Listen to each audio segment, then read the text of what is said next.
दोस्तों खेसारी लाल यादव का श्री 420 मूवी का ट्रेलर आया था 6 दिन पहले। आप लोग तो देख ही लिए होंगे क्योंकि इतना ही कॉमेडी भरा हुआ था इस मूवी का ट्रेलर में, तो आप लोग तो बिल्कुल देखे होंगे।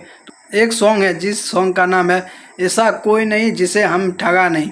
उस सॉन्ग आ रहा है, पोस्टर देख लीजिए, आ रहा है 10 तारीख को आ रहा है इस सॉन्ग SRK म्यूजिक से।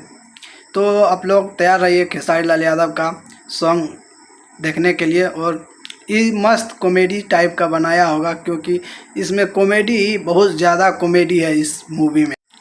दोस्तों ये बात करें तो इसमें बहुत ज़्यादा मस्त होने वाला है इस सॉन्ग, और ये SRK म्यूजिक से ही सॉन्ग आएगा।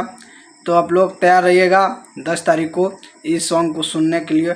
बहुत अच्छा होगा इस सॉन्ग क्योंकि कॉमेडी में ही बनाया होगा, क्योंकि कॉमेडी श्री 420 मूवी का ट्रेलर में इस सॉन्ग थोड़ा सा डाला गया था, तो आप लोग देख ही लिए होंगे। तो 10 तारीख को आ रहा है इस सॉन्ग, तो आप लोग तैयार रहिएगा। फिर कैसा लगा मेरा वीडियो कमेंट करके बता दीजिएगा। फिर मिलेंगे अगले वीडियो में। जय हिंद जय भारत।